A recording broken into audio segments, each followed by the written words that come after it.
Hi, Sam. My name is Sullivan. That's problem number one. Your parents named you to be on a fucking pirate ship or something. Sullivan. It's Huck Finn. My name's Huck Finn. What's another Sullivan type name? Hogarth. My parents named me Hogarth. Morgan. This is literally the root of your problem is that when you were 7 years old, you heard Sullivan, time to come in, Sullivan, and it sounds like a man's name from like the 40s, and so you're just like thinking that you're a man from the 40s. I've got a couple of questions for you. Is postmodern art / avant-garde art worthwhile? So here's the first thing. People think that like the human brain is wired in such a way to get enjoyment, satisfaction from like good stories, for example, like a story where there's tension and all the classical things that make a story good, like a hero who has conflict with whose outward conflict and inward conflict are at odds. So their outward conflict leads them to a greater clarity of their inward conflict, like Star Wars. And so because everything's been done, first of all. Second of all, because it's easier to just make a pile of shit instead of be good at something. There's this temptation among gifted people with no work ethic, gifted people with poor work ethic, to go, oh, I don't need to follow the rules. I can just break all the rules and make something that's so cutting edge and crazy, and I'll make the real art. I'll make the real true novel. I'll make the real true film. And it's good because, first of all, I'm bucking all the trends. I'm doing something nobody else has done. And the real benefit here is that I don't need to study fundamentally what makes a film or a painting or a story a good thing. I don't have to have any craft. You're leaving out 1 second of art, though, that's you got to get back into, is installation. Installation art. Happenings. Forgive me. I knew this was important. You say writing, which I totally get. I know this is important to you. Film and art and painting, creative medium. And then you said with writing, musical. Writing, paintings, film. Writing, music paintings, too, all of it. Right. But I forgot. The one, I forgot the one. The masterpiece with the girl dumping the SpaghettiOs all over her tits. Yeah. So this is the first thing, and I know this just from reading you saying, is postmodern art / avant-garde art worthwhile? I don't even know what those things mean. I just know that it's a shortcut so that instead of taking the years of time that it would take for you to learn how to make a beautiful still life or paint something realistic or use chiaroscuro and paint with light and make a painting that is like transcendental, that transcends, transcends. I don't know if I have the brain power to go off on that tangent right now, but to make something that's really good, okay? I know that because you use these words, you just want to skip that. I don't even know what the fuck that shit means. Postmodern art. How about this? Try to make your shit good. First of all. You've made fun of it and stuff like the Rutgers talk, yet your art seems very much inspired by it in a lot of ways. It's not. I don't even know what I'd be looking at if I was looking at postmodern art or avant-garde art. How about this? I'm trying to make money. Second question, are you trying to make it back onto TV? What's the long-term look like for you? Will you be making online vids for the foreseeable future? That's it. No, we're not. I think TV is not in the possibilities cards for me.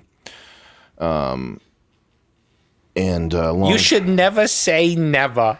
I know. That's my rule. I know. I want a little poster that I would make out of art where it would say, never say never. Oops.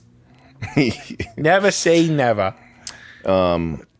Because you might get picked up on ABC's MacGruber this fall on Peacock. I could do the host thing. I could become a host. You could become a host. You could be Billy Bush.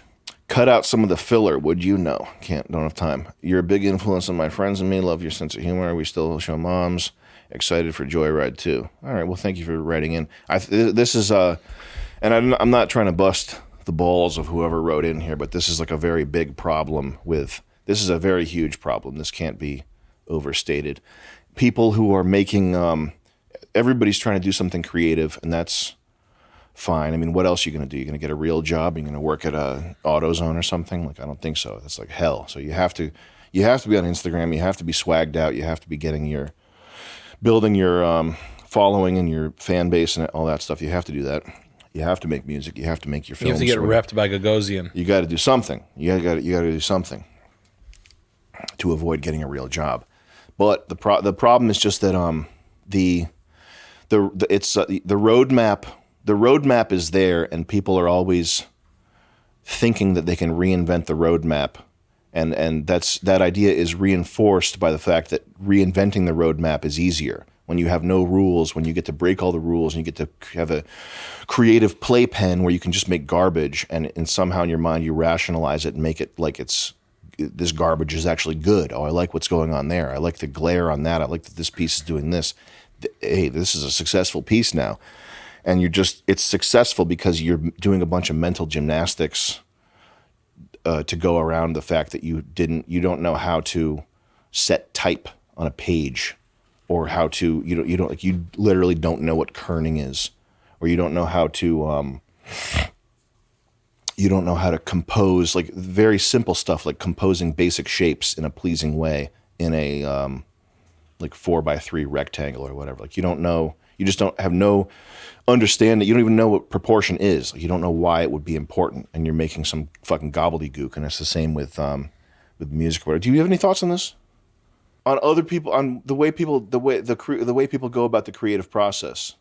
And it's not so much the postmodern and avant-garde things. I don't even know what that means. I just know that it's like that's what you say when you're not interested in learning the basics. Well, I think I started just doing stuff that didn't have any shape or form, but I wasn't like calling it avant-garde or anything like that. It was just kind of like experimenting, trying to like figure shit out. What people call postmodern avant-garde is when they take that totally uninformed experimental process and they make that all of it without doing any sort of research or anything into what K-pop cooking channel T-shirt songs.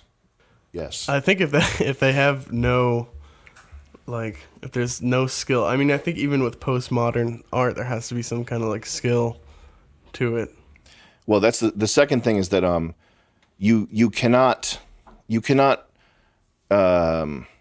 get around what the brain is wired for. You can't like the brain is looking for very specific things when there's a story. It's looking for like basically a roadmap to avoid danger. To put you when you're writing a story, you're putting the reader's mind in a novel situation to show them what types of things can come about and what.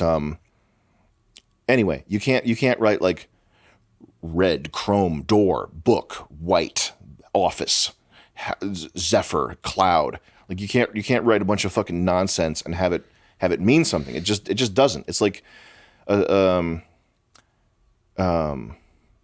desire is to make it so that like you transcend the boundaries of art or something. People do it though, but you just can't. Well, of course they fail. Of course they try to do it. It's funny to watch that happen though. But it's like if you're trying to, it's very funny. But if you're trying to like build a house or something, like there's things that a house has to do. It has to provide like basic shelter. It has to protect you against the elements. It has to, you can't build a house with like a thought, a crayon, a branch, of a widget, a sonnet, a jump rope. I built a house with a jump rope and a crayon. And like saying that is like it does other things. It makes like meta statements about art or whatever. Like it does a bunch of other things, but it's not actually art itself. It just doesn't, it's not. Look at Brian is like big in that community. Mm-hmm. When it comes to the art, like a painting and sculpture and stuff like that, all these like people are making money and some of it's great and some of it's awful, and no one's able to decipher, but people do it. Oh yeah. People go right down there. The big hawk flies down and picks the, you make the best scribbly painting, even in especially specifically abstract painting, or it would probably be noise music, but noise music never makes like big money. Yeah. Like big bucks. I don't know. Do they? No, I don't think so. No one's like, this is the speak and spell. But that's it's not. And I'm not saying that every good painting has to be like a picture of a bowl of fruit or something like that. And it's of course it's possible to have abstract paintings that are beautiful and like operate along the same like principles as a good art that are good art. But it's just so much of it is people trying to reinvent the wheel, and it's something that can't be done. I feel like it's like when most people look at something like art that was like, one thing, like a dot on a canvas or something, and they think about it like, oh, I can just do that. Yeah. But they don't know about the nuances and like everything else to it, so that's what they... The replication of bad abstract art concepts. Yeah. That's the fucking funniest thing to me. Like Barbara Friedman, Sam Friedman, and these people, there's like two people, and they get money from it. Is and that the name? You want to look that up? Like, look up, hold on, Barbara. And it's not even reinventing the wheel. It's like denying the necessity of a wheel. It's like is what this shit is. It's like saying you don't need a wheel. You need a Friedman. a Friedman. You get art. No, that's not really here. The guy I'm thinking of, I type in Sam Friedman. He's like wicked insulting. It's good Yeah, shit. yeah. And That's he's like, stuff is expensive, and it's like it's out there. That's the real shit right there. But like you did something that was done like this mine's more special because I used color gradient. Like I have gradient or whatever, and it's just or like have you seen the dude who does the truck paintings, the simple ones? No. Me and Brian got into a fucking war over this. Wow. This kid has one. Not Rudy Bust. What the fuck? Who's the guy? Robert Nava. Look up Robert Nava paintings. Nava paintings. And he's like he's making money right now. Not to be confused with Obert Nava. No, like that.